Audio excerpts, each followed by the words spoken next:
All right, today I have the pleasure of being joined by another Boston legend, another week, another Boston legend. I am joined today by Cliff Gedeon. He is a good friend of mine from high school. He was my former high school baseball teammate. He was a student manager for the baseball team, won a championship in high school with me as well. He was more on the team than any player that was on that roster. Cliff Gedeon, an absolute pleasure being able to have you on the podcast today. How are you doing, my friend? I'm good today, Joey. How are you? Doing well, thank you. Great to have you. Going to talk some Boston sports, obviously. The Patriots are playing great football this year. The Celtics have looked really good as well. So we'll talk about each of those teams and then talk some high school baseball as well. But Cliff, thank you so much, my friend. It's great having you on today. Looking forward to chatting with you. We'll start off with the Patriots. 14-3 season. I definitely didn't see this coming. On your end, from a Patriots fan's perspective, did you see a 14-3 season coming? Honestly, no. I thought we were gonna break even this season. Drake May being in his second season, I was like, all right, semi-rookie, semi not a rookie, but like he doesn't really have like I didn't think he had what he took, but hey, he proved us all wrong this year. He's in second running for MVP, and wow, all I can say is wow, because this team has gone through it since our last Super Bowl. So like knowing that now we're in our rebuild for sure, with our new coach, new QB, new wide receivers, new everything, honestly. Like, I don't think we have, honestly, one player from our last championship team still here. So it's good to see a new team and like see what they're capable of.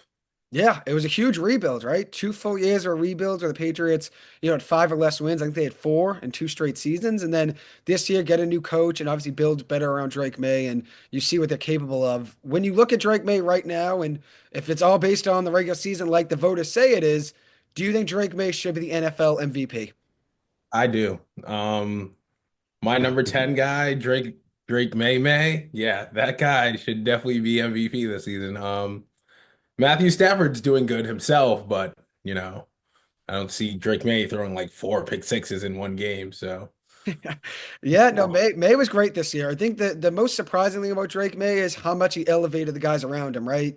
You look at Keyshawn Boutte, right? A guy that was, had showed some talent, especially in college, was a big high school recruit, stepped in the NFL and showed, promise, right? Showed potential. And then this year with Drake May, really blossomed, 6 touchdowns. Like Drake May elevated his game, elevated all the guys around him. It's not just, Boutte. You look at Pop Douglas, he had a really good year. Stephon Diggs, a player that a lot of people were down on heading into the year, played very well this season. You look at Hunter Henry, a guy that's getting up there in age, but still very productive with Drake May. Drake May did elevate all the guys around him. I do think it's going to end up going to Matt Stafford just based off of the people that are voting are probably going to factor in the strength of schedule, which it's not a problem on Drake May's end. Like it's not Drake May's fault. He doesn't pick and choose who he plays. But I feel like they're going to, factor that in. And that's why I think they'll give it to Stafford. But Drake May, no matter what, whether he wins it or he doesn't, obviously the Patriots have their franchise quarterback. And I think that's, most important at the end of the day. When you look at this Patriots team, obviously Drake May was, I'd say, the most surprising player this year, took a huge step. Besides Drake May, who do you think has really surprised you this year and really stood out as, let's say, the most underrated player in the Patriots? Um, I don't know. I'd like to say Gonzo, honestly. Gonzo and the defense they've definitely been doing their job, to be honest. K. Lovin chasing 2 weeks ago against the Ravens. That was a big, like, big, huge play. Like, we could have lost that game once Zay Flowers caught the ball. He could have kept his head down, kept running. But Kalavin chasing, sorry if I'm mispronouncing his name. You got it. But he just came out of nowhere, poked the ball out, and didn't give up. So I want to shout out the defense. And it's like you said, Stephon Diggs, after having a like torn ACL, like came out of nowhere. And last night just got his 1,000 yards. So that was huge. Yeah, I think you said it best. The defense, I think, should get more, praise as well, which Drake May definitely deserves praise. But the defense has played really well too, right? You're looking at a team that always had talent on defense, but they had injuries over the years. Sometimes, guys just underperformed. This year, they just have a lot of guys that are playing very well. And there's not necessarily just one guy in that defense that stands out besides Gonzalez at the cornerback position. Besides that, like every other player does their job. They may not stand out more than, Drake May does on offense, but I think one player that doesn't really get as much, respect right now, doesn't get talked about as much as Harold Landry, a guy that, is a free agent signing for the Patriots, a guy that obviously had some experience with Mike Vrabel. And I think he's really exceeded that smaller contract he got this offseason. It wasn't, a big time payday that he got, a few years ago in Tennessee. A little bit smaller of a contract, see if he can stay healthy, see if he can be productive. And he's been that this year. He's been very good for the Patriots. In the snaps, he's been out there. He's played, I think, just about every single game as well. So he stayed healthy, which is huge. And then you look at the offensive side of the ball, the Patriots have ran the ball very well, right? You got Henderson, who's been very good. Stevenson's been better, not fumbling and stuff. When you look at each of those backs, who do you think is the better one? Who do you want to be? Which it seems like Henderson's that lead guy, and he's gotten more and more snaps the last half of the season. But who would you say is your lead guy? Big situation. Patriots need, 3rd and 1. They need to get this play. Who's your guy you go to? You know, Joey, I'm gonna be biased because I'm a Buckeye fan. I'm gonna have to say my guy Travion Henderson. Honestly, like him coming from the national championship last year, unfortunately, they're not going to be able to do it this year. But him coming off last year, just like what I've seen him do since he's like been in a Patriot jersey, honestly, is like unbelievable, like unmatched. Like we can throw him in, we can throw in Stevenson. Like they're both gonna get us yards, and I like having both of them. But 3rd and 1, give me Travion Henderson. Yeah, he's been awesome. And you said it best, right? A guy that had a lot of success in college at Ohio State. Now you look now at the Patriots, and he's been very good this year, getting more and more carries, more and more experience, more and more comfortable as time has gone on. Which team, when you look at this AFC, is there one specific team that you fear the most for the Patriots, right? Is there one team which, in my eyes, if I'm picking for the Patriots, I think Jacksonville is going to end up being the toughest team, to beat. Even though the Patriots can beat any team, it's a wide open AFC, right? I think Jacksonville will be the toughest test for any team in the AFC just because they're playing great football the last 8 or so games. Is there a team that you would say the Patriots, would have a tough time with? One team that you think would stand out most in the AFC? All right, so like I said, would you say is the toughest test for the Patriots in the AFC? I'd have to agree with you. Like you said, Jacksonville's definitely playing well in the last couple of games.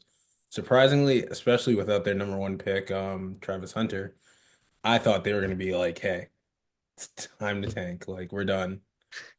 Our guy that we had on both offensive and defense is like now not here. Like, we thought he was going to be our best player.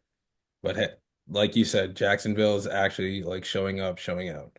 I'd Yeah. like to say Denver too, but like, Jacksonville is definitely like one of those teams that like back then you'd be like, oh, we're beating them by like 40, 50. But like now they're actually like with a crazy quarterback from Clemson. Like Trevor Lawrence is also a quarterback that I would have wanted to have an MVP conversation, but maybe next year. Maybe next year, honestly. Yeah, I think you said it best. I think Jacksonville, they have a quarterback in Trevor Lawrence that's really excelled, right? Especially in the latter half of the season. The second half has been awesome. I know the first 6 maybe 8 games wasn't really his best. He had some turnover issues that have been apparent over the last few years. But you look at the last 10 games or so, he's been playing excellent football, making crazy passes every single week. And I think you also look at that defense, they're clicking at the right time as well. And I feel like a lot of the time teams, get overlooked. I feel like they're getting overlooked a little bit. And I understand why, right? The Patriots had a great season. The Broncos had a great season. So I understand why, it's not necessarily like they're, the favorite in the AFC. They're not like everyone's, thinking they're going to win it all. And that's probably why they're not getting as much, respect and talked about because everyone's focused on the Patriots and the Broncos, which I get, and the Bills as well. The Bills, get a lot of attention. But I think this Jacksonville team's a little bit under the radar right now. And like you said, Trevor's been awesome. And the way that they've played defense, everything's clicking at the right time. And I don't want to bring up the Giants, but it's reminiscent of some of those Giants runs where they click at the right time. The offense is playing well at the same time the defense is, and they're getting hot, in the last half of the season. When you look at this matchup with the Chargers, though, the Chargers are a team that they've had some really good moments this year, and then have had some moments where they struggled. Right, they lost to the Giants this season, just like Denver. They should have lost to the Giants, but they beat the Giants. You look at this Chargers team. How do you think the Patriots match up with them? Which the Chargers are a good team, right? But the Patriots having home field advantage and obviously being a healthy team for the most part heading to the playoffs. Everyone, for the most part, expects Patriots to win this game. But how do you think they match up with the Chargers in this one? Honestly, I just hope they put all gas, no brakes. It's like our motto over here in New England. We all we got, we all we need. So as long as they rely on each other, don't put their head down right away. Like we can have a couple turnovers, it's fine. But like as long as we keep our heads high and we like fix those mistakes, I think we should be good. Like the Chargers surprisingly didn't play Herbert last night and they let Trey Lance do his job. So Mhm. Try saw to how keep them that healthy. Yeah, we saw how that went against Denver. Like, hopefully the score is not the same. Hopefully it's closer, but I want the Patriots on this one. I Of need my course. hometown team. I mean, that's your team, right? Which I get, and they've obviously had a great season. And I think the Chargers, I think it'll be a good game, right? They're two good teams, well coached, right? Harbaugh's a very good coach on LA's side. Vrabel's great, on the Patriots side. So it'll be a good game. Two experienced coaches, two young quarterbacks, right? Herbert's got more experience. He's been in the league a few more years than May, but two up and coming quarterbacks that are really starting to sprout, over the last year or so. Herbert is a guy that I was critical of, for the first couple seasons of his career, which I always thought he was good, always thought he was talented. I just, always felt like he never put it all together, especially in the playoffs. This is a big opportunity for him, right? You're going up against a very good team, in the Patriots, at the Patriots. You're on the road. This is a big test for Justin Herbert. When you look at this Patriots defense, what do you think is going to be the key to their success? Getting pressure on Justin Herbert, maybe forcing some three and outs. It could be potentially, getting an interception. What would you say is the key to the Patriots' success on defense in this one against a good Chargers offense? It's like you said, we definitely have to get to Herbert, get a couple three and outs. Hey, if we're lucky to get a pick, we'll take it as long as it's not a pass interference called back. But yeah, our defense just they've been working. The gears have been churning. Like the fact that we've only lost 3 games this year, that actually surprises me. It's like it's like we talked about earlier, a whole new defense, whole new defense, whole new coaching staff. Like these guys are new to everything. They're just Mhm. looking at this new coach that they're getting and being like, all right, I'm putting my onions in a basket to you, like that you make me the best player I can be. And the coaches have been doing it. So as long as the defense studies film this week, they get well rested, healthy, uh, fix the injuries they have, we should be good. Yeah, I think you said it best, right? I think the Patriots, when you look at this team and the way they've played defense all year, they've been very well coached. They've done their job, right? Whether it's getting to the quarterback at times, getting turnovers, which this isn't even necessarily on the defensive side, but they're scoring touchdowns not just on offense. You look at what they've done on special teams this year, right? A very dangerous return on Marcus Jones, right? So they find ways to put their offense in a position to score and be in, a position to, keep the lead, keep the ball, and obviously keep the other team's defense, on the field so that they're tired and then the offense can control the game. And that's what the defense has done all year, right? Giving the Patriots offense opportunities to get the ball in good field position, get the ball with the chance to score, get the ball, late in games so that they can go down and try to win. Like you saw in that Ravens game, right? The defense had to work in that fourth quarter, like you said. You already noted it. Zay Flowers had some great plays, just like even last night. Zay had some terrific plays, late in the fourth quarter in the last few games for the Ravens. And the Patriots defense found a way to come out, get a win, and get stops when they had to. You look at this Patriots offense, though. Who do you think is the most important player besides Drake Maye? Who would you say is the number one guy, that's most important? Let's say the X factor on offense heading into that game on Sunday night. Again, I'm gonna have to bring back my guy Stephon Diggs. His leadership ever since he got here, like you can see it in the pregame speeches. He's like getting the guys all together, being like, "Hey, this is what we got to do today. We'll get it done if we all stay together." Like Stephon Diggs has honestly, like, without being here for a full year, he has honestly given like captain leadership and just telling the guys, like, hey, we may be down right now, but the time is not 0-0. Mhm. So, like, as long as your foot is still on the gas, we don't give up. We communicate, we're good to go. Mhm. And honestly, I like that we got him because yes, Drake May can be a leader, but it's only year 2. Mhm. Hunter Henry can be a leader, but he's only been with us for a short amount of time. Mhm. But like Diggs has played with many people, like he just knows how to relate to most people and getting the message across to them before the game, halftime, like during the game. Like sometimes I'll see the mic'd up of him talking to the team on the bench, like, hey, there's still time for us to improve. Don't give up. Don't like drop your head. Like, hey, we're only in the third quarter. We still have time. Mhm. And just seeing that from him is like, wow, what more can I ask for in a player that just got to the team, that was just dealing with injuries last season on a different team, that like most of his fans now are just like, oh my God, like you're still him. Like Mhm. he's still the same guy that he was when he was on the Vikings when he made that crazy touchdown. And it's like, Yeah. years later, you wouldn't be thinking like, oh my God, he's still gonna get his 1,000 yards. He's still gonna do this, but like he doesn't care the predicament or situation he's in. He's gonna stay true to himself and like keep going. Yeah, I think it's a really good pick because he's, like you said, a guy that's been on a lot of good teams, right? Over the years. You remember that Miracle play you just mentioned, right? The Minneapolis Miracle where he made that, great catch on the sidelines against the Saints. And then you also, bring up he was really good in Buffalo, was even good last year for the Texans, even, with battling injuries. He's been on a lot of good teams over the years and has a lot of playoff experience. So I think that's a really good pick for a guy that's the X factor because he's been around a lot of good teams. He's been out there in a lot of big moments. You look at this Patriots team, you already noted it great at the beginning. No one's, left from that Brady era that's still on the field playing, right? So you don't really have guys that have been there before and won. You got Milton Williams, he's won a Super Bowl, obviously. Carlton Davis has won a Super Bowl. And then after that, Stephon Diggs might be one of the most experienced players on that roster, right? That's played in big moments. Hunter Henry has been a very, good player, a veteran over the years. He hasn't really been on a winning Patriots team that had a chance to potentially win a Super Bowl, right? But Diggs, over the last few years, has been on a lot of teams that could win a Super Bowl, right? And maybe, this year ends up being the year he gets that done and hoists a Lombardi trophy at the end of the year. When you look at the NFL overall, right? We obviously talked the AFC, with the Patriots, we talked the Chargers. Looking across to the NFC, which team do you think stands out most? Who do you think has the best chance of winning the NFC? I don't know. Like it's kind of scary this year. Like the Eagles aren't really doing their job. Like, but at the same time, they can pull out anytime. Like they're coached very well. They have a great quarterback, great wide receiver room. Like they're, I'm not gonna lie, they're good all around. Even though I hate the Eagles, they're good all around. Like I could definitely see them like flipping it around. Like they could definitely make a fat run. Yeah, because they got the experience, like you already noted about, Diggs, guys that have been there before and have played in the playoffs, and whether or not they've won a Super Bowl, which most players in that Eagles team, did return this year, so they all have a ring, or a lot of them, have a ring under their belt.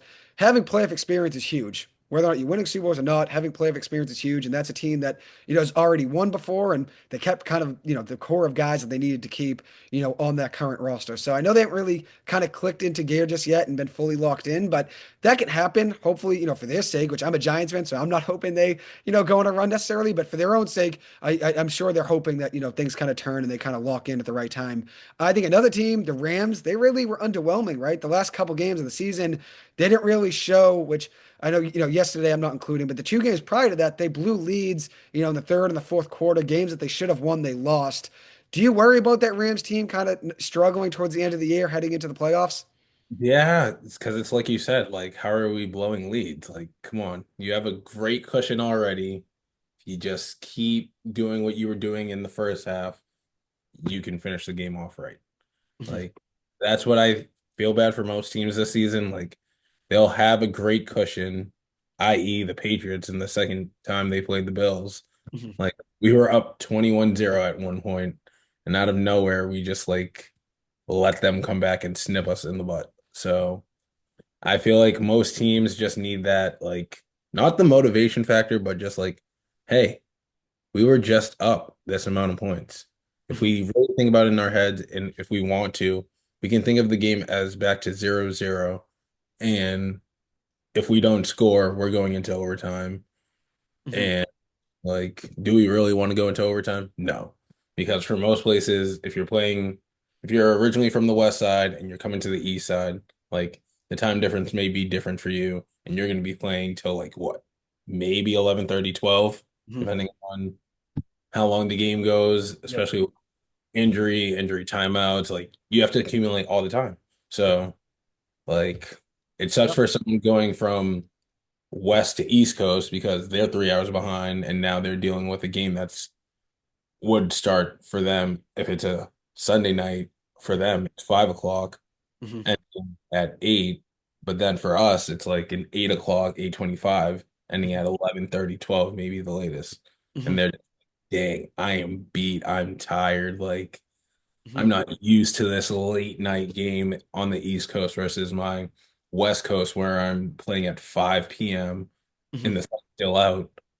And then when the game's over, I'm still able to go out versus coming to the East Coast. You finish the game at 11, 12. What's still open? Mhm. Nothing. You have Yep. to hop back on the bus. You're going home, or you're going to the hotel, and you're like, all right, time for bed until I have to leave the next morning. Mhm. Yeah, it's an adjustment for sure. And I think that's a great point, right? With the playoffs, home field advantage is huge, right? You get to wake up obviously at home, don't have, as much travel. You don't have to really necessarily always stay in a hotel, which I know in college it's a little different, where a lot of the time before games, they stay in a hotel. I'm not sure. I don't think the NFL does that. Seems like everybody obviously goes from home, to the game when they're home. But I know in college, they still stay overnight at a hotel. But the NFL, you don't really have that. You stay at home, you have that advantage. You can, get up. You don't have the whole commute, getting there on a plane, the day before. I think you said it best too. Time is very important, right? You're looking at this Rams team, they're going to be flying all the way to Carolina. So you're flying across the country for this game, 4:25, I think it is on Saturday. So you're essentially playing at 1:25 p.m., with probably a 5, 6 hour flight, whatever it is, all the way to North Carolina for them. It's a time change, and it's definitely a difference that you have to factor in. I think that's a very good point. I think also with that team too, they found ways to lose. They kind of hurt themselves, late in those games, right? They were turning the ball over when they shouldn't be turning the ball over, and the defense couldn't get stops, and they needed to get a stop. They also had a couple tough calls against them, especially in that, I think it was a Thursday night game against the Seahawks, or it was a Monday night or Thursday night. It was a night game where they had that 2-point conversion, the Seahawks, that was supposed to be an incomplete pass. It ended up being, I guess a lateral, they called it. And then the Oh, Seahawks recovered it and it counted as a conversion, right? So they had a couple. it fell in the end zone, and they said it was like a fumble. Yep, I Yep. remember. Yeah, exactly. So there were a lot of, some tough plays that didn't go their way, but then also you factor in they, hurt themselves as well in some of those moments. But I agree with you. I think the way you play towards the end of the year is so important when you're going into the playoffs, because once you get to the playoffs, right, it's win or lose. Go, win or go home. It's sudden death, right? You got to win those games. So it's not like when you're in the regular season, you have a tough game or two. It's not like, oh, we can just figure it out when we figure it out. Playoffs, it's all, win or go home, right? So that's what's really important. I think one team that really stands out to me from the NFC that I think, just like Jacksonville, is an underdog that not many people are, talking about, that could be a team that could make a run on the NFC side. So I get Jackson on the AFC, that could be, a team that, people are kind of, counting out. I think Chicago, which I know they have to play Green Bay for now the third time this season, but I like Chicago. I like what they've done this year. Caleb Williams has been really good. He hasn't really been talked about as much, which I understand why, right? You got Stafford and May as, those MVP front runners. And then you have some other guys that played very well this year, like Caleb Williams, like Trevor Lawrence, that aren't going to get, the MVP looks, but have had very good seasons. Do you think that Chicago team can, potentially make a run in the NFC, which I know you said the Eagles are probably, the best roster in the NFC, which they probably do have the best roster, but do you think that Chicago Bears team could make a run? Yeah, to add on to what you said, like Caleb Williams, honestly, like he's having an all-star year himself. Like, what is this, his second year as well? Yep, second year. Uh, like from last year on what he had to this year, it's like again, huge improvements. Like I can say respectfully, like again, the Bears back then when we were growing up were a trash team. Hmm. Hmm. Nobody respected them. Yeah. Like, oh my God, it's Jay Cutler this week. Got it. Smack. Like, now you're like, oh, Caleb Williams, like he's it's kind of scary. Like, was it last year or this year when he threw that touchdown at the end and that like That was against the Commanders. Yeah, that was last year. Commanders okay, threw it was Jaden Daniels that threw that actually though. It was on the other side. okay. Daniels had the So, big play, but he had yep. he had a he had a big pass this year though. Caleb as well in a couple late game scenarios because they won 6 games in the last 2 minutes this year, or last 4 minutes. Whatever. I saw a stat. They were trailing in 6 games this season in the last like 2 minutes, and they won six of those games. So he had some big moments this year as well. But I know that play you're talking about that was Jaden, and that's another guy, same draft class, right, as Drake Maye and Caleb. I mean, that's a very special class. You look at Bo Nix as well, who had a lot of success so far. It's a very talented group of guys there. But like you said with Caleb, he's scary to play against, right? The arm talent's great. He's starting to process, the going through his progressions a little bit better. He's starting to understand not to take as many sacks, even though he's still taking, a good amount. I think there's been progress there. He's obviously comfortable throwing into tight windows where not many quarterbacks would risk trying to throw an interception. He's not afraid of that. He's been very good this year, Caleb Williams. And I think I've seen a lot of shades of Aaron Rodgers in his game. I'm watching Rodgers play, which we grew up watching Rodgers make big time throws every week. You're seeing that Caleb's game, right? Like he's made some tough throws this season, and just a team that, like Chicago, not many people are talking about. like I said, like Jacksonville, and I understand why, because there are other teams that, have probably had better years overall that, kind of sprouted, like the Patriots. Not many people expected them to be as good this year. But I think Chicago's a team that, gets a little overlooked. So, we'll see what they do this year, but, in the playoffs. But obviously making the playoffs is a success for them. You look at that draft class from last year, though, you got Williams, you got May, you got Daniels, you got Nix.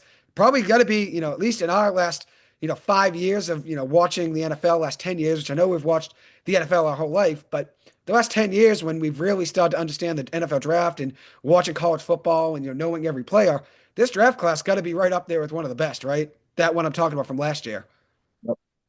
I definitely think like this last class has, I don't know. I did not see this last class producing QBs like that. Like usually when a team drafts a QB from a school, they're just like they're not high up, but they're like in a like general area where you're like, okay, I could trust this guy being my second string, Mhm, or like I'll trust him playing a couple snaps if we're up by mhm, 30.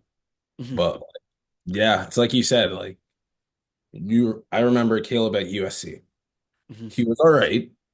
mhm, I remember that one game where he was upset, he lost, like, mhm, and everyone like came for him. They're like, "Oh my God, he's going to be a terrible quarterback in the NFL. Like, if mhm, he keeps crying like this or having this type of like attitude, it's not going to work well for him." mhm, Hey, flip the page. Look at him now. Like, yeah, the guy was just crying in his mom's lap just the other day because he lost a huge game, mhm. but now he's balling. Yeah. Like, all these players are hearing the criticism and they're like working on it in the summer. Like Mhm, Drake Maye, like again, another to bring him up again. Like he was definitely talked bad about. I was like, oh, he's not going to be the best. Like he was coming underneath one of our vets at the time and was like, all right, is he really going to be our guy? Like, are we good to trust him? Should we trust a guy that's going to be in his second year to start a franchise team that has won 6 Super Bowls? Like, mhm, do we think he can lead us to the promised land? And surprisingly, right now, I think he can. mhm, 14-3, like mhm. last night it was said that he has the highest completion percentage in like Patriots history. So like that's crazy to think about, especially Yeah. with the good Tom Brady that we had winning those 6 Super Bowls for us. You'd be like, oh, Tom Brady has the highest like completion percentage. But Mhm, like a second year guy coming from UNC, like mhm, especially no like no disrespect to UNC, but like knowing that UNC is more of a basketball school than a football school, and like this guy's just balling. Like he's doing his job. He's coming to practice. He's coming to work every single day, being like, "Hey, I'm trying to prove myself. I'm trying to show these people why I should be MVP." And mhm, like, hey, I'll take it.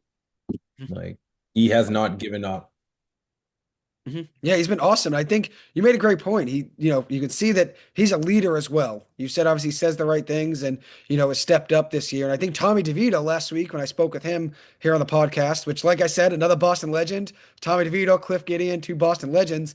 When I talked to him last week, Tommy mentioned the fact that Drake Maye always says the right things in these interviews, right? You can see he's a leader. You can see he's really mature as well, which he's a young guys, right? We're talking about Williams, May, Daniels, like the keys to each of those franchises were handed to those guys, right? By year two, right? Year one, I guess, for Daniels, right? Because they went to the playoffs and made the NFC Championship. But the keys to the franchise were handed to all these guys at such a young age, and they've all really responded well to that. A guy like Caleb Williams, that people are very critical of his character and saying he's not going to be ready for the NFL and he's pouting after losses and pouting after he turns the ball over.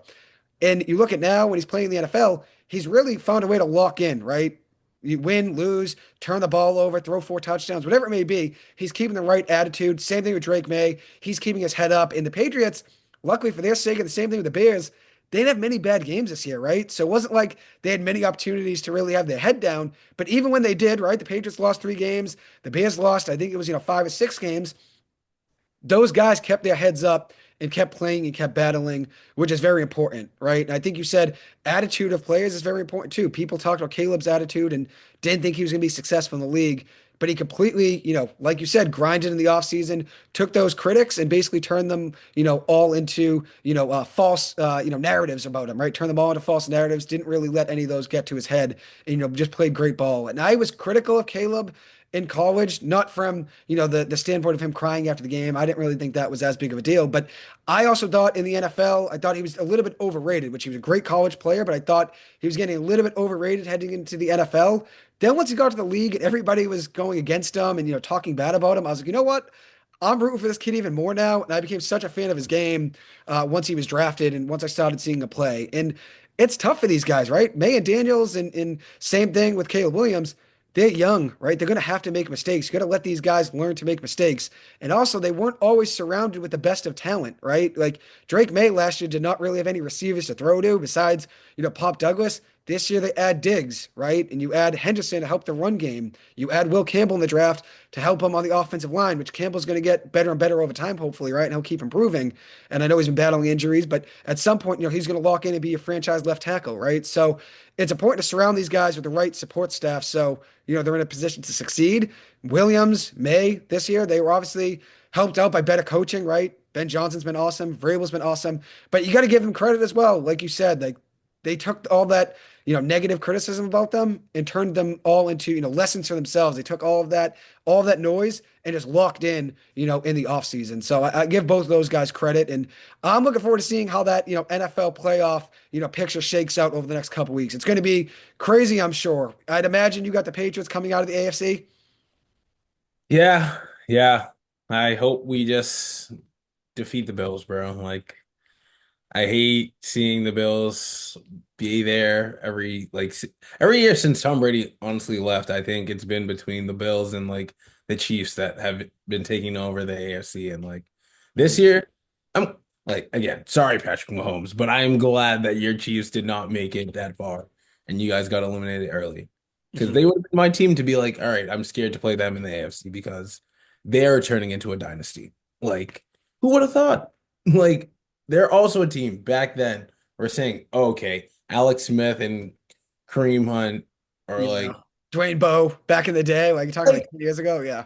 we're talking like these guys again. They were a good team back then, but like they weren't winning Super Bowls. Yeah. You're They right. just Yeah.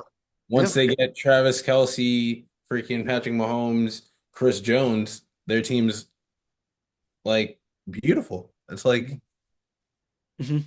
and now you're just like, dang, they dealt with injuries like us, like everyone else in the league, and now they're gonna feel like everyone else has. Like, Mhm. granted, everyone else was hating on the Patriots when they were on their dynasty run, but like once the Chiefs became that team, the hate went straight to the Chiefs, and it's like, damn, bro, I do not want to see them win another Super Bowl. I do not want to see them even in the Super Bowl. Like, everyone was wondering when is it going to be their time to like sit back? Like, Mhm. who are they going to let take the driver's seat now from the AFC and be like, all right, I'm going to hand this off to you. I want to see how you do. Mhm. And unfortunately, the Chiefs had to deal with injuries this year and like just games that weren't going their way that made this not their year to make it back. Yeah, you said it best, right? Injuries were unfortunate for them this year, and early on in the season, you said it best there as well. Like, just games just did not go their way. They started out the season, if I remember right, 0-2 or 0-3. They got back to 500, and then just could never really build, a winning streak. They just kept losing games they usually would win. A lot of one-score games that they won last year. I think they were like at one point, last year they were like 10-0 or 11-0 on one-score games. It might have been even 13-0, honestly. They were crazy in one-score games. The last like in 2023 and 2024, they were great in one-score games. And this year in 2025, they didn't really have that same success that they had, in the past 15 one-score games. This year, they didn't have that. They lost a lot of those games that they usually would win. And I know a lot of Patriots fans are happy to see them out of the playoffs because just like Tommy DeVito said last week, when Mahomes is in the playoffs, everyone just expects him to win because he has that experience. Obviously, a great coach in Andy Reid, a very talented roster. Like that team, it makes sense why Patriots fans wouldn't want to see them in the playoffs because they've been there and they've done it, right? Like experience is very important once you get to, the big dance when it's all, sudden death, win or lose, win or go home. So it's unfortunate for Mahomes. I think when you look at this Chiefs team, I think a lot of people are overlooking their team for next year, right? I know this year's over with. And I think Mahomes, if he does bounce back from his injury, which I think he's gonna, I think Patrick Mahomes will come back. I don't think the Chiefs dynasty is necessarily over with. It might just be, I guess, a gap year, right? Like the Patriots, not the Patriots, like the Celtics this year, right? People expected with Tatum being out, it would be a gap year, right? The Chiefs now having Mahomes out for, the last, whatever, six or so games, they kind of, ended the season on a bad note. People expect them to have a gap year, this year, and then maybe even struggle next year if Mahomes misses the first few games. I think they're still going to be a good team. I do. I'm not really giving up on their dynasty being over with. But, with that being said, I think when there is a dynasty, which I know as a Patriots fan, right, you wouldn't want to see them in the playoffs right now. But from, let's say, a general fan's perspective, it's good for the teams like the Dodgers, right, in baseball, the Chiefs in the NFL. Like, you don't want to see those teams in the playoffs, and a lot of people are rooting against them, but it kind of makes the playoffs more interesting, right? When those teams are, out of it, let's say, look at this year with the Chiefs being out of it. It's now wide open, the AFC, right? Like anybody could win and makes things more interesting. But like you said, having a common enemy between the whole NFL, that's kind of what makes the game somewhat interesting too, right? Everybody was rooting against the Chiefs the last few years. And, obviously this year was unfortunate with the way things ended for them. But I think you make a good point, though, that a lot of people root against, those teams that have won for years, right? Like the Patriots, that was everybody's biggest enemy, right? No one ever wanted to see them win. And now you blink and that the rebuild is over with and they're back, right? So it's crazy when you think about it that way. But anything else you want to add about the NFL before we dive over to talking some hoops? We think our boy Travis Kelce is gonna retire after this year? It's a good question. I would say no. And I think because it was a bad note. Like I thought last year, obviously last year was a better year for the Chiefs, making it to the Super Bowl. I thought that was going to be the end for him. Coming back this year and just having an even worse end to the season, right? If you make the Super Bowl and you lose, it's tough, but not making the playoffs, it's a tough way for him to walk out. I think Kelsey will be back one more year with Patrick Mahomes. What do you think though? What's your prediction? I don't know. I want to say the same thing, honestly. Like, it's not good to walk out like not close to your target goal because it's like, what did I just work all hard this season for? Like, yeah, I got eliminated out of playoffs, but like, I want to at least retire semi champion or like a full champion at that point. Like, it sucks that some athletes go out without no ring. Like, I hate that for them. Like, it's not even on them either, though. It's not on the team, but it's like as a whole, like just things could have changed for both sides, the player and the team. That could have helped or hurt them win the big prize at the end. Mhm. But I hope to see him back next season. Ever since Gronk's now officially retired, but Gronk like left the Patriots. I didn't really have a favorite tight end on the Patriots. I was Mhm. like, Travis Kelce, he also wears 87 like Gronk. He's Mhm. kind of playing like Gronk. Mhm. Yeah. Like I started liking him. I was like, I'm gonna hate the Chiefs, but Travis Kelce, like you kind of reminded me of Gronk, and I wish he came to the Pats at one point, but we weren't gonna get him. So it's like I'll root for him from afar, but Mhm. heck, I'd love to see him back for another couple of seasons if he can. And if not, if this was his last season, I'm glad I got to watch it and see like his whole career, where he started from to where he is now. Like, who would have thought he would have got three championships? Yeah. And he's an all-time great, right? Not even just at the tight end position, right? He's an all-time, NFL great overall. And I think you make a really good point, right? Too. You look at Gronk and the success he had. Kelsey kind of just took over right after Gronk was done, right? As being that, best tight end in the NFL, very good playmaker, kind of that same guy that, Brady had with Gronkowski. Kelsey was that for Patrick Mahomes, right? A guy that always gets open, makes a big catch in big moments, big target, a guy with a big personality too, right? Gronk had a big personality. Travis Kelce has a big personality, right? Like those are, leaders in your locker room, guys that, players enjoy playing with, guys that can lighten the mood when, times are tough, which the Patriots and the Chiefs in their dynasties, they never really had that many tough moments, right? They always were consistently good and, making the playoffs. But, in some tougher times, those guys, I'm sure, light into the room and with players, want to be around those guys, and be with them, in the same locker room, right? And, share the same field with them. So you make a great point. He was a great player. If this is the end for Travis Kelce, I do expect him to play one more year. But in the event that's it, he retires. And, I know Taylor Swift and him have their wedding coming up, in the next year or whatever.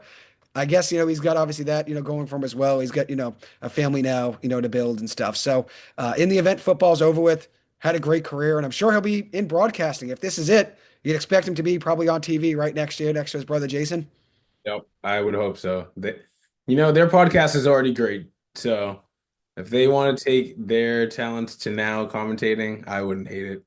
Mhm. Yeah, I would agree. And I think it could be something like you see with Eli and Peyton. Maybe they could have their own show. Maybe all four of them together, would have a show on Monday Night Football, some weeks. I think that could be cool. But we'll see. I think he plays one more year. I honestly hope he plays one more year because, like you said, you want to see players at all-time greats go out with at least a chance to win. And like you said, just things didn't go well for the Chiefs this year.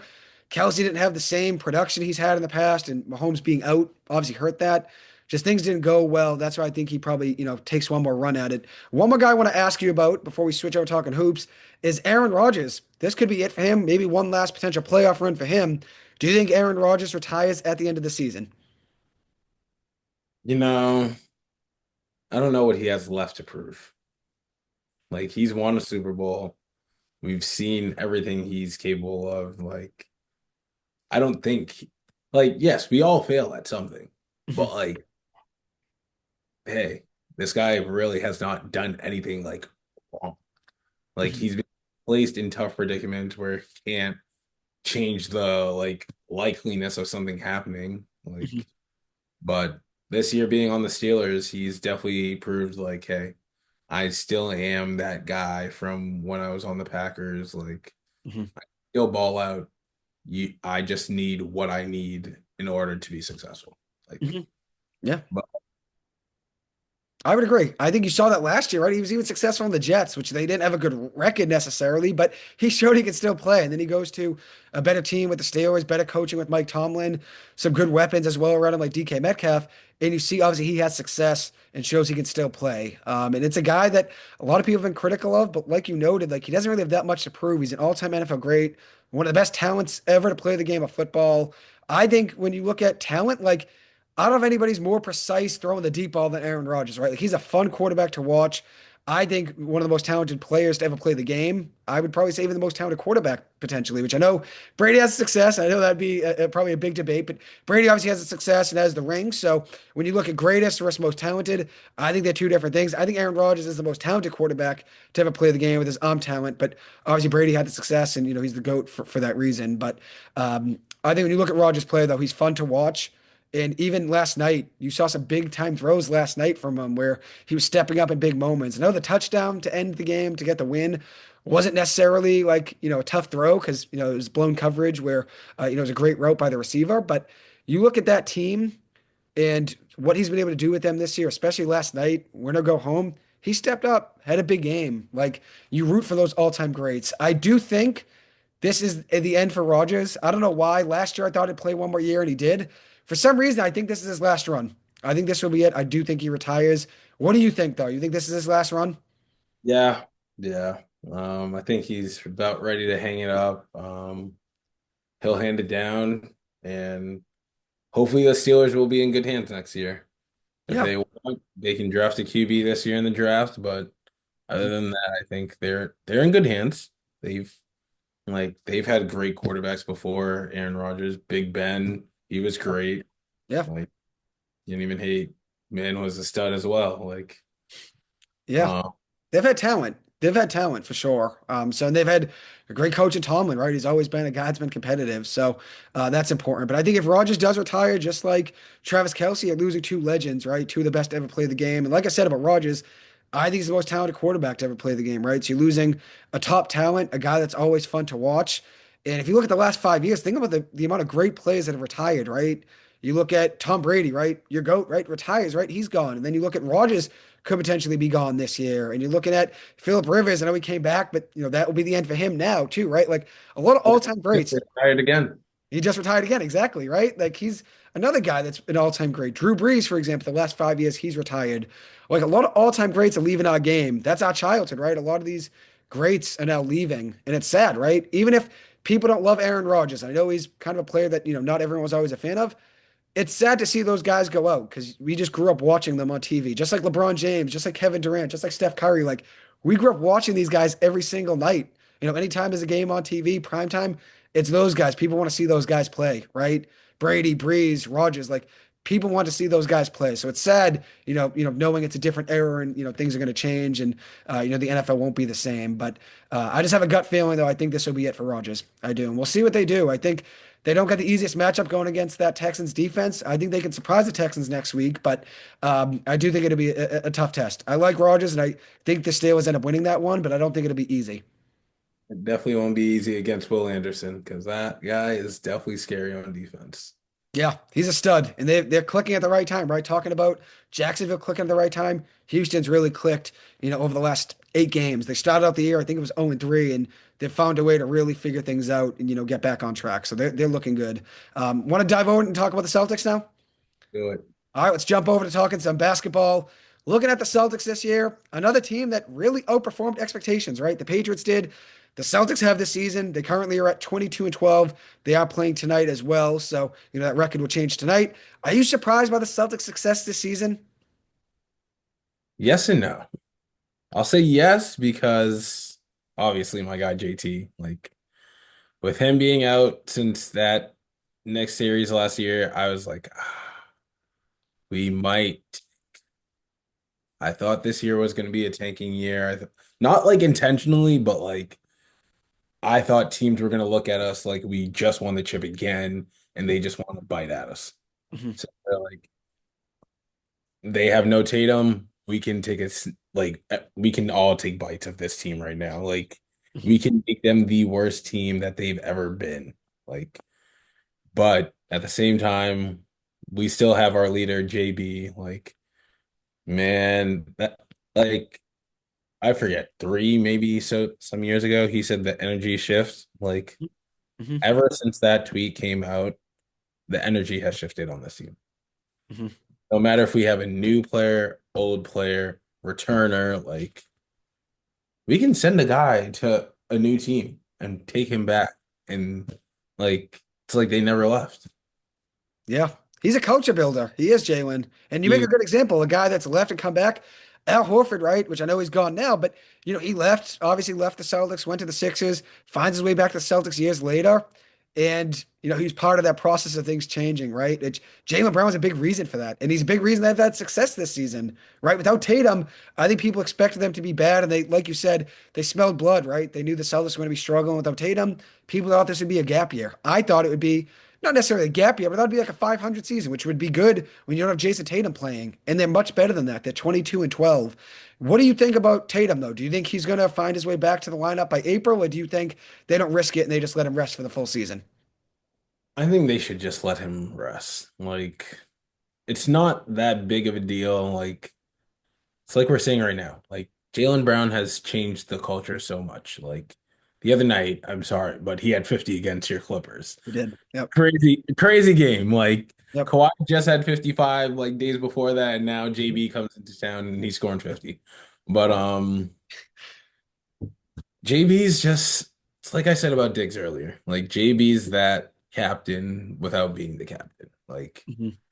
years ago when we were making the finals run, I'm one of those people that was like, okay, JT should have won the finals MVP. JT should have won MVP. But it's not just JT. They're a duo, JT, JB. Like, Mhm. you're not going to split them.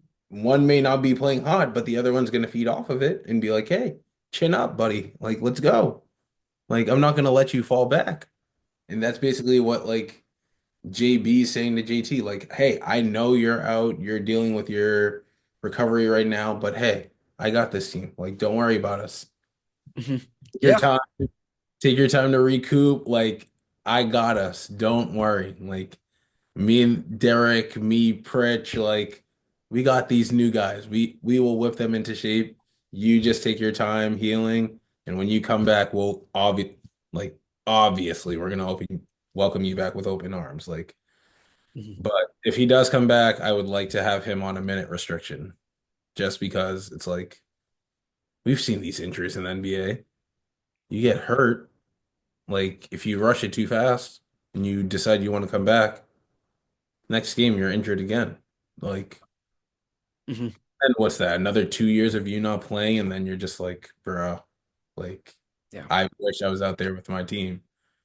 But since I rushed my recovery process, I can't come out and do what I'm able to do. Mhm. You're right. That's a great point. I think you're right. I think if the timing's right and he's ready to play, right? Let's say with 10 games to go in the regular season, timing's right, put him on a minutes restriction if he wants to play and he thinks he's ready. If the Celtics are in the position to potentially contend, though, that's what it comes down to. They're 22 and 12 right now, so they're in a very good, potential, seeding. Let's say they could be like a 3 or 4 seed in the East. Could maybe even be the two, right, or the one. You never know. Probably too far back to be the one. Not too far. They're only like 3 or 4 games probably behind Detroit. But let's say they're the 3 or 4 seed, right? If they're in that position still, and Tatum's potentially going to come back in April and he might be ready to play, you have a really good chance to win the East, right? So, like, I think it's tempting, but if he's not 100% and the team's not in a position to potentially contend, I think it makes the most sense just to sit him and relax him and get ready for next year so he doesn't miss 2 seasons, like you said. You don't really want that. But Jayson Tatum, obviously, Jaylen Brown, like, those are two guys that have really uplifted this Celtics team from a tougher time, which I think it was honestly more Isaiah Thomas that uplifted a team that was rebuilding into being a contender. And then Tatum and Brown kind of learned from Isaiah. And then, things kind of kept going from there. But I think this Celtics team right now, people overlook them because of that Tatum injury. And it makes sense why, right? You lose your number one guy. Most people expect them to struggle like Indiana did this year without Tyrese Halliburton, right? Probably the worst record in the NBA. But that wasn't the case with the Celtics team. And it's because of Jaylen Brown uplifting the guys around him, taking more shots in big moments, which he's been awesome this season. He put up, 50 against my Clippers, which was tough. But you also look at it from the perspective of, I love the game of basketball, right? Like just like you, we love the game. I want the Clippers to win that game, but things didn't go their way. But I also respect greatness, right? Like I enjoy watching guys that can go out, get 40 points, get a bucket at any given moment. Like Tyrese Maxey, a guy in Philly that I'm a huge fan of. Tyrese Maxey, I love watching because he can get a bucket at any given moment. That's what you saw the other night with Jaylen Brown. Got some big time buckets there for the Celtics in that game against LA. Ended up, being a loss for the Clippers and a win for the Celtics. And, Brown is a big reason for that. But the J Bros, I call them, Jayson Tatum and Jaylen Brown, those two guys, are fun to watch. They are. And that's the reason that, Celtics are in a position to succeed to not just this year if Tatum comes back, but for years to come as well. Do you think if the Celtics do come back, right, which I say the Celtics, let's say the Jayson Tatum comes back is what I meant. If Tatum comes back in April, do you think the Celtics team is that number one team in the East potentially? If they're playing the way they are right now and you add in Jayson Tatum, do you think they're the team to beat in the East? Um, Or is it still yeah, Detroit? Because Detroit's still playing good ball. They look good this yeah, year. Detroit's playing good ball. I can't hate on them. Um, I don't know. It's a toss-up. Like, I don't know what Jason Tatum's going to give me if he comes back. Like, I don't, again, he's been working his behind off behind the doors while he's been trying to recover. So I would assume like he's probably close to being the old Jason Tatum of like jumping, dunking, doing all that. Like, I wouldn't want to like have that like issue of, hey, we put him back in another injury. Like this time it's on his left knee or his wherever he injured the first time, it could change to the other one. Or he Yeah. could injure the same one and it's just like, yeah, no. But if he does come back healthy, regardless if we play him or not, and we become the number one team, yeah, like it's like It's what I tempting. said about the Patriots earlier. Like we were a dynasty at one point. Everyone wanted to kill us. Like if we become that team now without our star player, like, yeah, obviously everyone's gonna be like, all right, body. Now they're gonna say now we're coming for Jaylen Brown because Jaylen Brown's now turning into that guy that we didn't think was gonna be the freak monster. Like Yeah, nobody big time. like in my opinion, I didn't think he was gonna go out and drop 50 the other day. Mhm. I didn't even know if he had a 50 in his bag.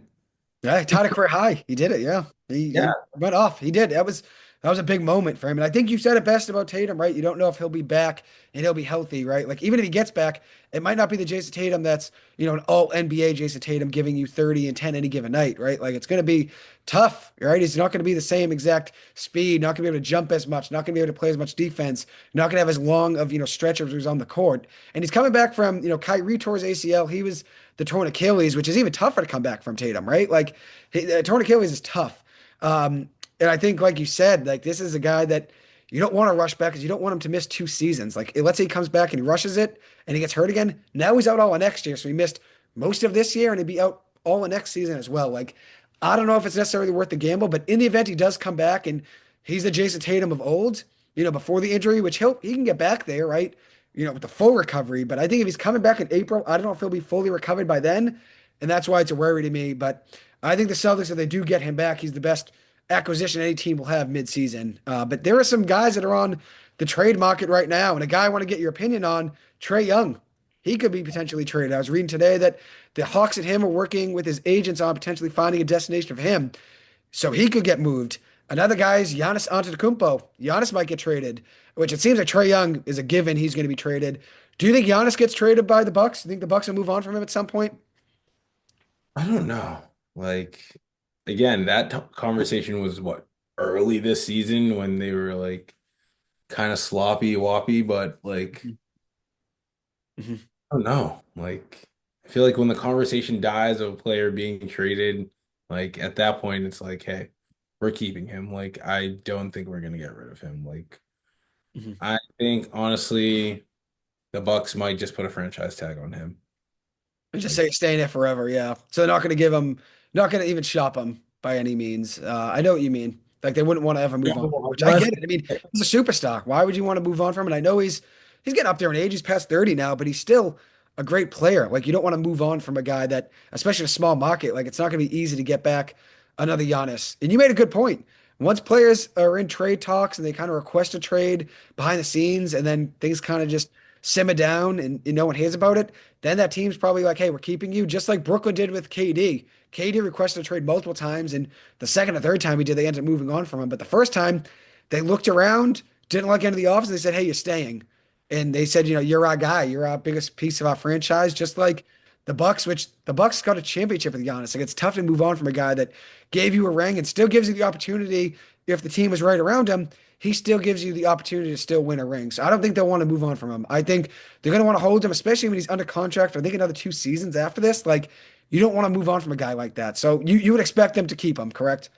yeah, unless, I don't know how they're gonna get a Wem like if they were to get Wemby, but I doubt that's gonna happen. Like, Yeah, I would agree. I think they're going to keep him. I don't know if any team would give up, which it's going to be a big price tag, right? A young player, some expiring contracts, a lot of picks. Like I don't know how many teams will be able to, put up a package together for Giannis. But Trae Young, he could potentially get moved.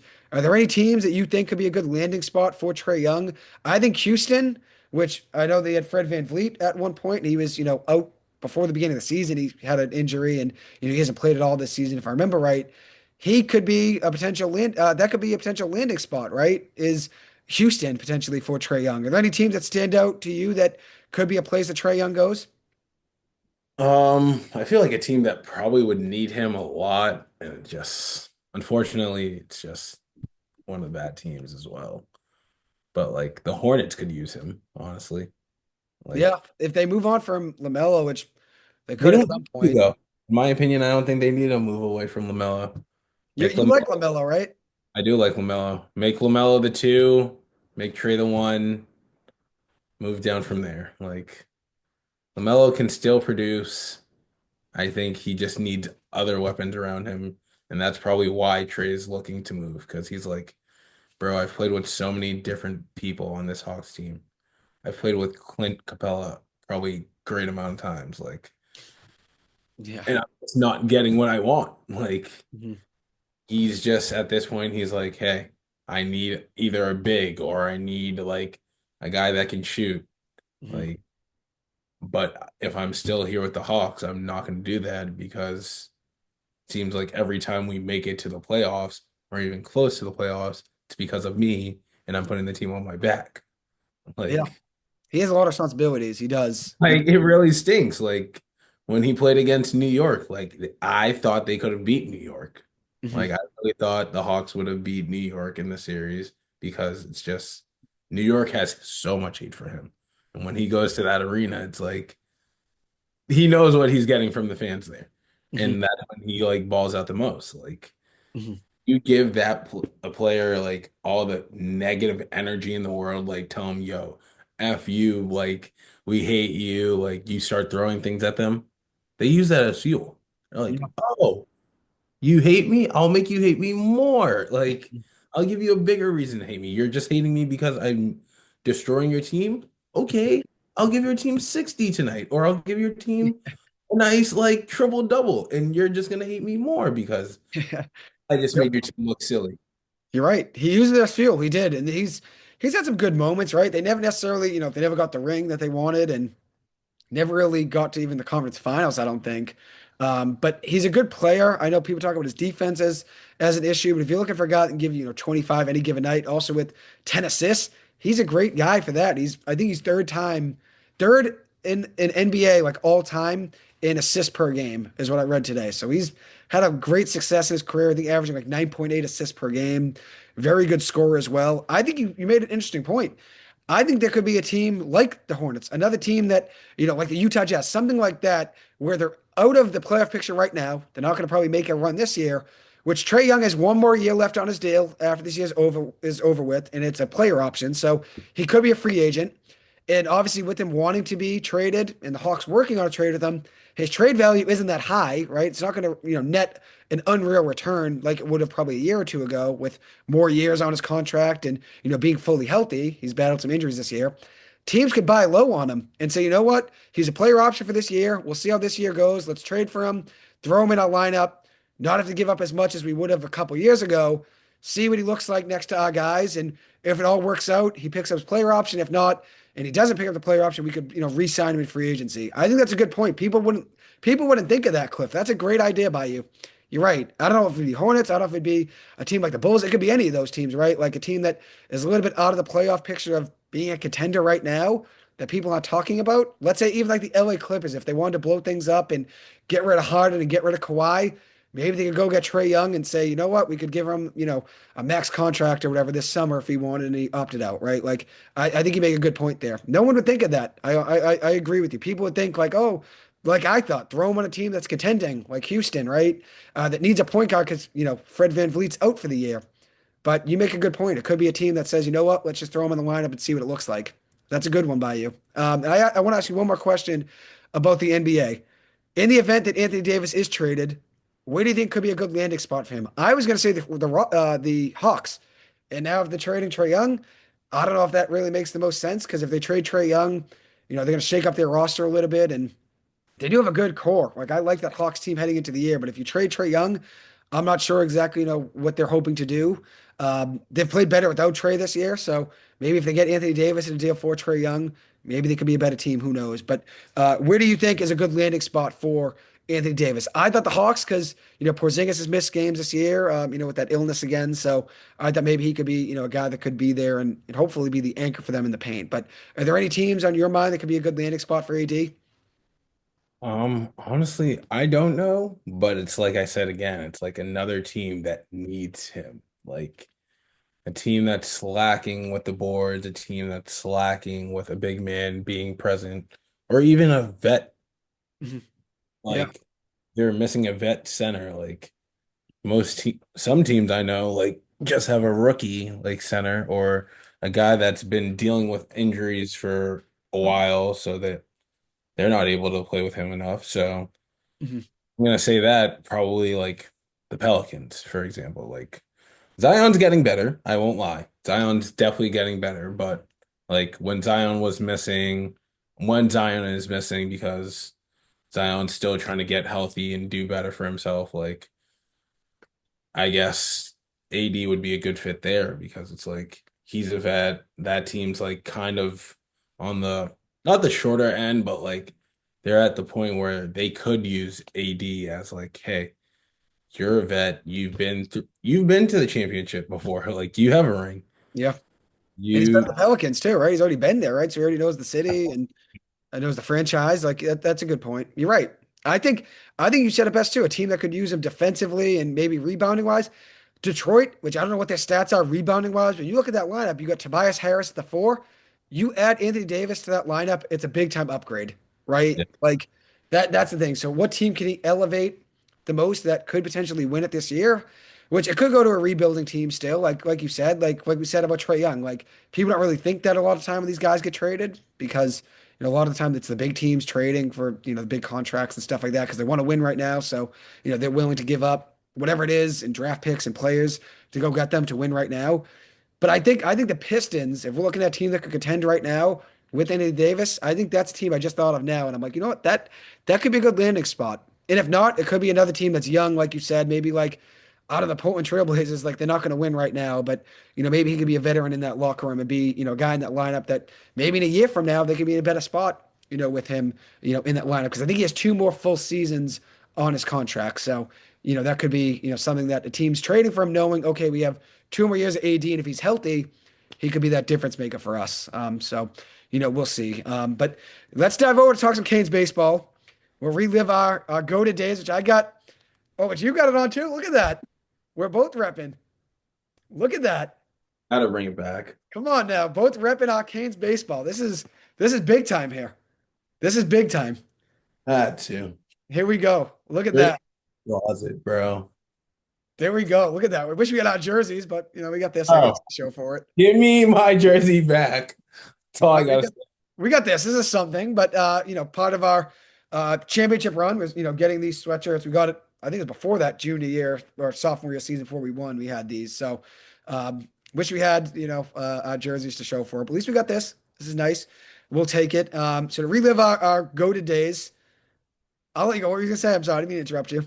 No, I'm saying like I've kept it since we've got this. Like we've had other nice things, but this is definitely like wasn't that this was definitely our freshman year. Was it At least freshman year? Yeah, I was trying to remember. It was freshman or sophomore year, but it was before we won, definitely. yeah. But before we won, which we won sophomore year, won the 2017 MCSAO championship, which was great. Made it back to the finals in 2018, and then 2019 we lost in the semis. But we had a lot of great runs in high school, and I'm looking back at a lot of our big moments. Right, we won a championship, right, a state championship together. You look back at some other runs that didn't go our way necessarily, but they were fun journeys along the way.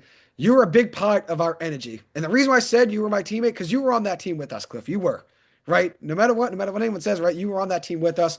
You were just as much as anybody else. You were just as much a part of the winning as any other player on that team or anyone else around the team, So you were a big part of us in our success, a big guy that, brought the energy, right? Which we needed the energy. You were the big energy guy on the team. We needed that, a guy that kept the energy up, kept their morale up when times are tough, which we didn't have many losing streaks, but when we did have a tough 2 or 3 games in a row, like you kept everybody, positive and kept everybody locked in.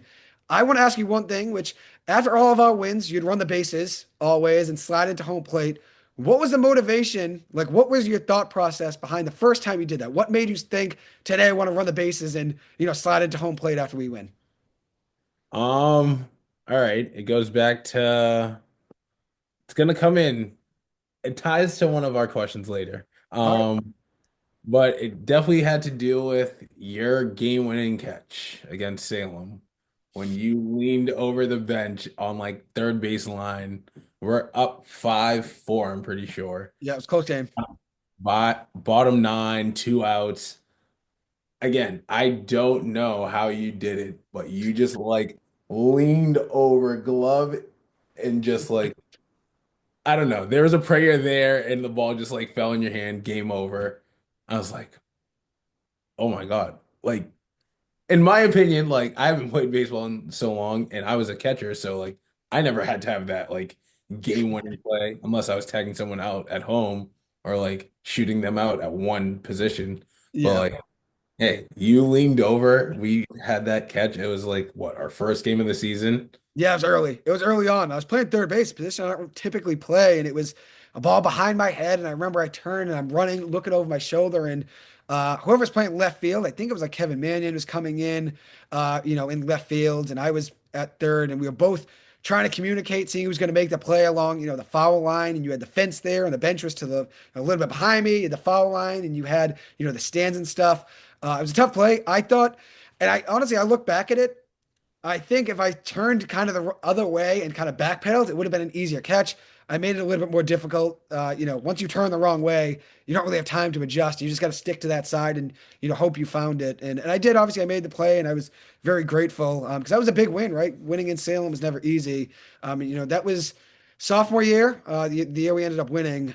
So that was a great game. It was a fun one, a close game, which Quinn McCarthy pitched a gem in that one. I remember. Gave us everything he had on the mound that one. And you ran the bases. Was that the first time you ran the bases? Was that one?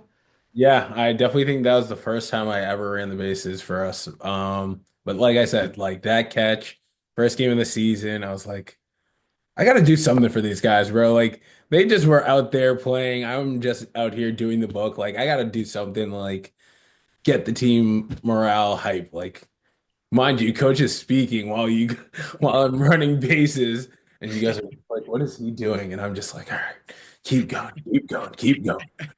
I'm Locked in though. You were like locked in. You locked in. did it every game. Every Yeah. win after that, you did that. Which my mom, she took pictures at every game, right, of us, running, us playing, team pictures, all that.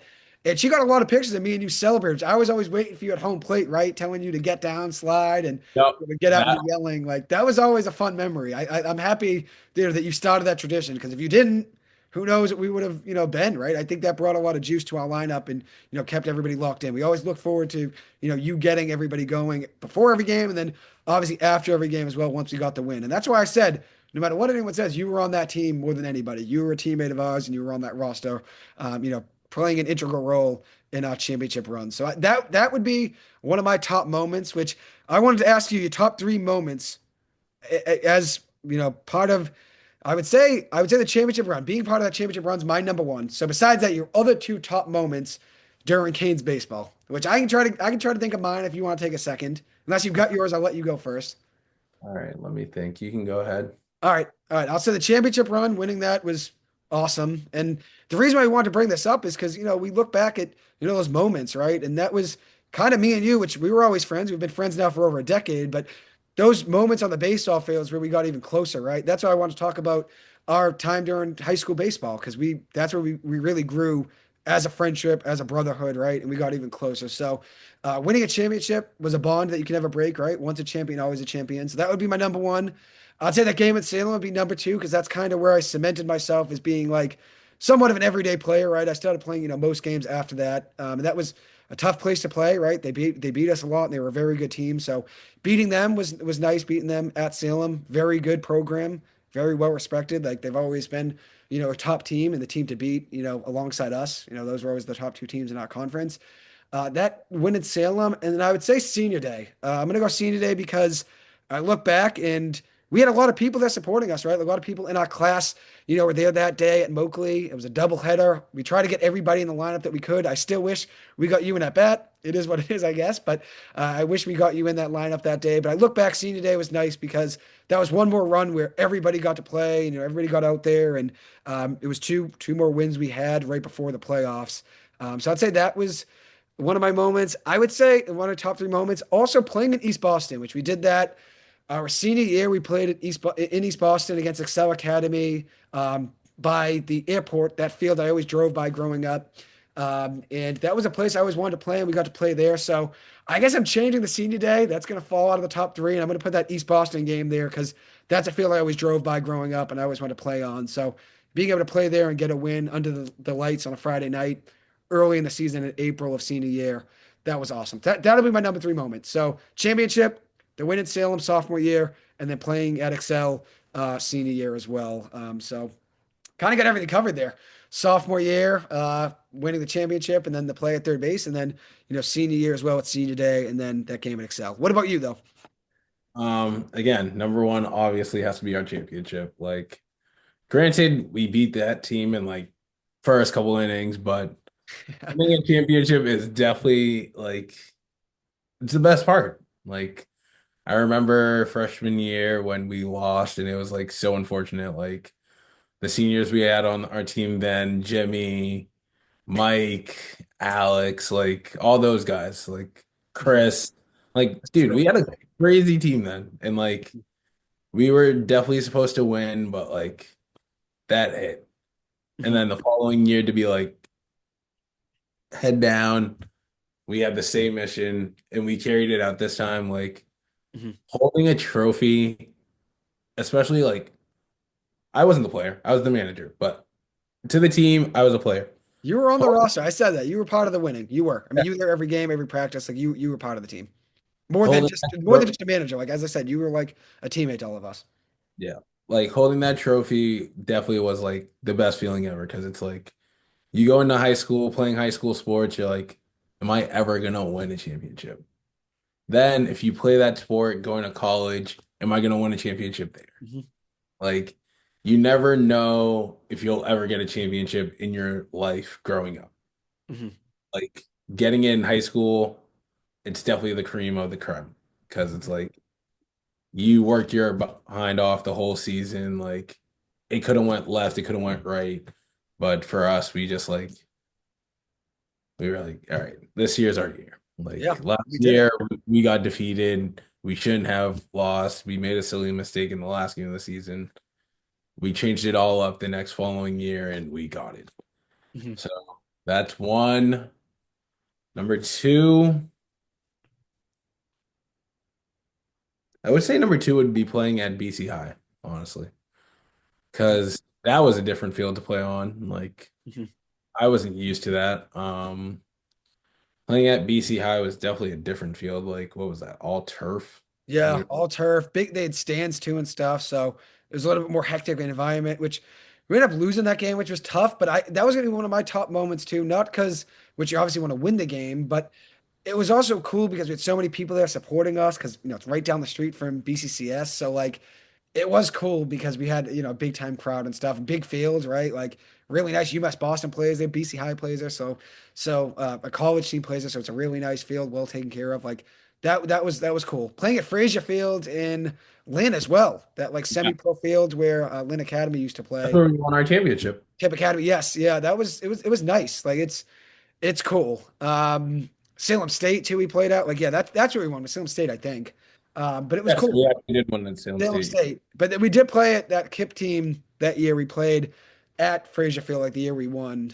So we played in some nice fields. But yeah, BCI was a nice field, well taken care of.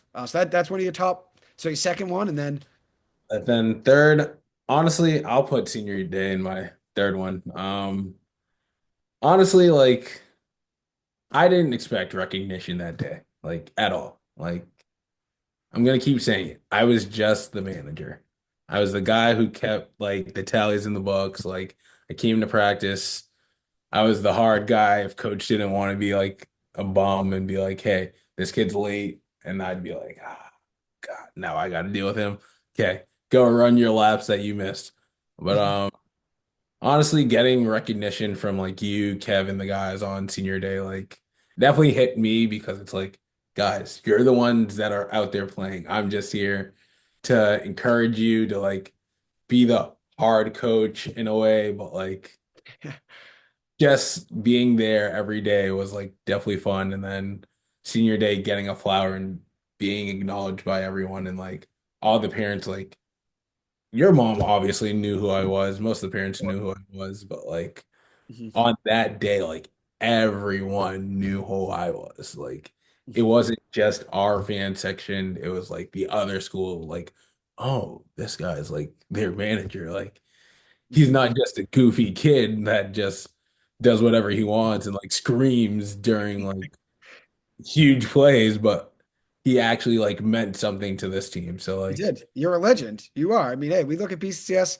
Baseball Hall of Fame. You're in there. You're in yeah, there. I would agree. CJ, you're right. Like, I didn't even think about that. Like, we all got the microphone. We all talked for a second. We all got like the flower and stuff. Like, it was cool. It was cool ceremony, and getting a couple wins too was special. It was a nice way to end our time at Moakley. Regular season wise. I know we had one more playoff game there after that, but it was nice to end it. With two good wins there to end our time in high school. It was cool.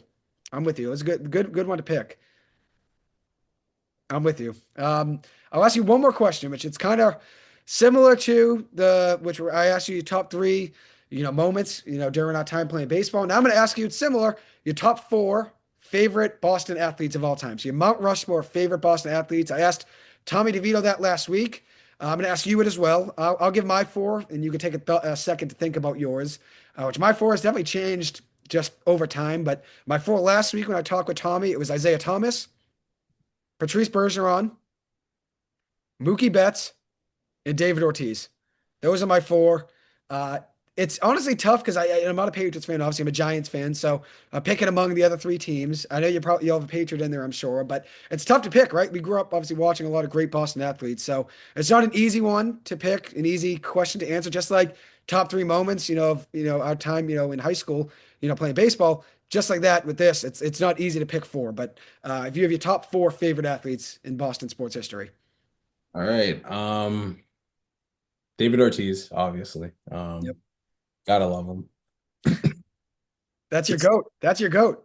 That is my goat. Kevin Garnett, like honestly, like he made me fall in love with the Celtics. Like, can't even lie, Kevin Garnett, like 2008 parade, I can remember it to this day. Like, I went to the parade not knowing I was going. Like, my mom just told me, "Hey, bring your jersey, whatever. We're going on the train to go see your aunt downtown." Okay. End up at the parade, little old me in the front row wearing my KG jersey. He points at me like best day of my life.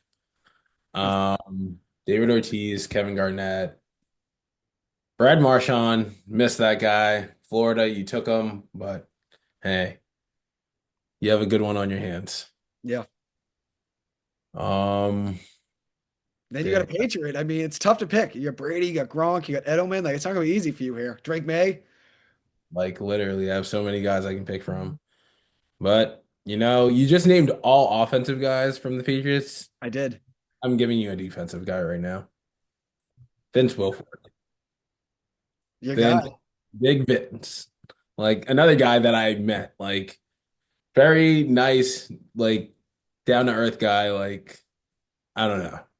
I always like wanted to play like him if I ever got to play football. It's like, bro, I just get to go after the quarterback or go after a player and just boom, they're done. Like once I lay a hand on them, they're most likely like gonna be on the floor done. Like Vince Wilfork was definitely one of those ones.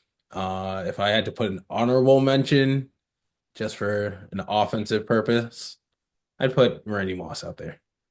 Randy. All right, that's a good one. That's a good one. People would always think I feel like Edelman or like Gronk, thinking of someone that's making big time catches and stuff. But Randy, obviously him and Brady had a great connection, right? 27 touchdowns or whatever they had one year, 26 touchdowns or whatever. So they were really good. I think it was 27 touchdowns. So that's a good one though. I like that. I like that. It's very unique, right? It's different than mine too, which I think me, you, Tommy DeVito, we all had David Ortiz. You got to have Ortiz in there. He's got to be Ah, one of your top four Boston, Mr. favorite Boston. 500, like bro had more than 500 home runs. Come on now. I mean, he's a legend, Hall of Fame in Hey, Cooperstown. Like, you need to pick him for what he meant to the city of Boston, too.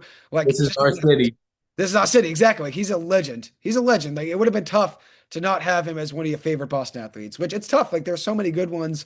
So it's not like we're picking out of, basically just six or seven or eight players. Like, we're picking out of 1,000 great players that have played for our teams over our lifetime, right? So it's not easy, not an easy choice, but I think we picked some good ones. I do. But anyways, Cliff, I'll let you go, my friend. Don't want to take up too much more of your time, but thank you so much for joining me today. It was a pleasure being able to talk sports with you and hopefully have you on again soon. I'm wishing the Patriots and everyone out there that's watching, I'm wishing you guys the best of luck this weekend. Hopefully you guys get a win for your sake. Hey, thanks for having me, Joe. Good luck to the Giants next year. Hopefully the Clippers do something this year. We'll see, right? Fingers crossed. I appreciate you, my friend. Thank you so much again for your time. You're Yes, the sir, my man. guy. Take care now. Have a good one. Love you too, buddy. Love you, brother.